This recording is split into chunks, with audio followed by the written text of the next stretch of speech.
Matthew 13. Simple stories, profound truths. On that day after Yeshua left the house, he was sitting by the sea, and large crowds gathered around him. So he got into a boat and sat down, and the whole crowd stood on the shore. And he told them many things in parables, saying, Behold, a sower went out to spread some seed. As he was scattering the seed, some seeds fell by the road, and the birds came and ate them up. Other seeds fell on rocky ground, where they didn't have much soil. They sprang up immediately because the soil wasn't deep. But when the sun came up, they were scorched, and because they had no roots, they withered away. Other seeds fell among the thorns, and the thorns grew and choked them out. But others fell on good soil and were producing fruit. They yielded a crop, some 100-fold, some 60, some 30. He who has ears, let him hear. Then the disciples came to him and said, Why do you speak to them in parables? And he replied to them, To you has been given to know the secrets of the kingdom of heaven, but to them it has not been given. For whoever has, to him more will be given, and he will have plenty. But whoever does not have, even what he has will be taken away from him. For this reason I speak to them in parables, because seeing they do not see, and hearing they do not hear, nor do they understand. And in them the prophecy of Isaiah is being fulfilled, which says, You will keep on hearing, but will never understand. You will keep looking, but will never see. For the heart of this people has become dull. Their ears can barely hear, and they have shut their eyes. Otherwise they might see with their eyes, hear with their ears, and understand with their hearts. Then they would turn back, and I would heal them. But blessed are your eyes because they see, and your ears because they hear. Amen, I tell you, many a prophet and tzaddik longed to see what you are seeing and did not see, and to hear what you are hearing and did not hear. Parable of the sower explained. You then hear the parable of the sower. When anyone hears the word of the kingdom and doesn't understand it, the evil one comes and snatches away what was sown in his heart.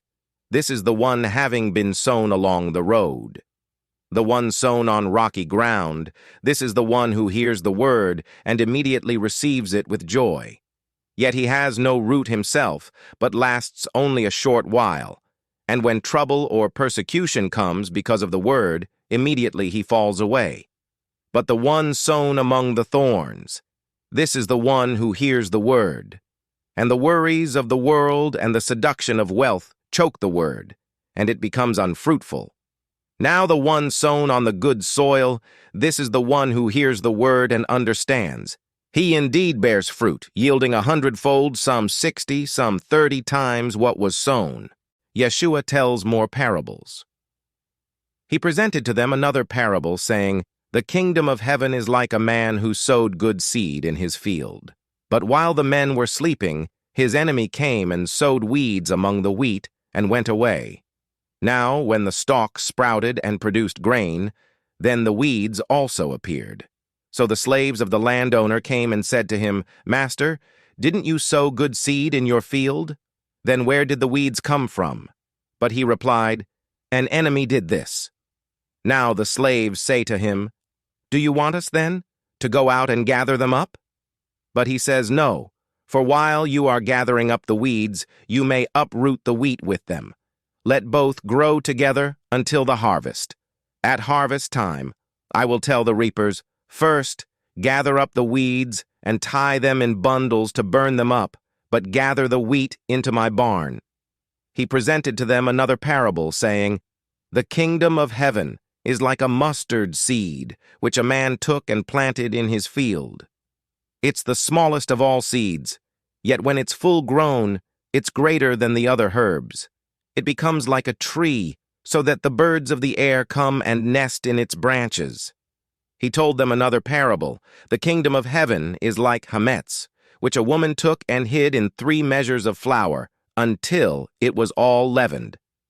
All these things Yeshua spoke to the crowds in parables.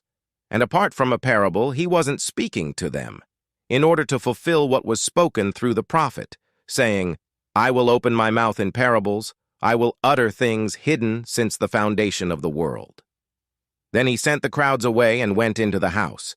His disciples came to him, saying, "Explain to us the parable of the weeds of the field." He answered, "The one sowing the good seed is the Son of Man, and the field is the world. And the good seed, these are the sons of the kingdom, and the weeds are the sons of the evil one. The enemy who sowed them is the devil. The harvest is the end of the age, and the reapers are angels. Therefore, just as the weeds are gathered up and burned with fire, so shall it be at the end of the age. The Son of Man will send forth his angels, and they will gather out of his kingdom all stumbling blocks and those who practice lawlessness. They will throw them into the fiery furnace. In that place will be weeping and gnashing of teeth. Then the righteous will shine forth as the sun in the kingdom of their Father. He who has ears, let him hear. The kingdom of heaven is like a treasure hidden in the field, which a man found and hid. And because of his joy, he goes out and sells all that he has and buys that field. Again, the kingdom of heaven is like a merchant searching for fine pearls. Upon finding a pearl of great value, he went out and sold all that he had and bought it. Again, the kingdom of heaven is like a dragnet that was cast into the sea, gathering things of every kind. When it was filled, they pulled it ashore. And they sat down and gathered up the good into containers, but threw the bad away. So it will be at the end of the age. The angels will come forth and separate the wicked from among the righteous and throw them into the fiery furnace. In that place will be weeping and gnashing of teeth. Have you understood all these things? They said to him, Yes. Then he said to them, Therefore every Torah scholar discipled for the kingdom of heaven is like the master of a household who brings out of his treasure both new things and old. Unbelief in the hometown synagogue. Now when Yeshua had finished these parables, he left that place. Coming into his hometown, he began to teach them in their synagogue so that they were amazed. Where did this fellow get this wisdom and these mighty works? They said. Isn't this the carpenter's son? Isn't his mother called Miriam? And his brothers Jacob and Joseph and Simon and Judah? And his sisters, aren't they all with us? So where does he get all these things? And they took offense at him. But Yeshua said to them, A prophet is not without honor, except in his hometown and in his own house. And he did not do many mighty works there because of their unbelief.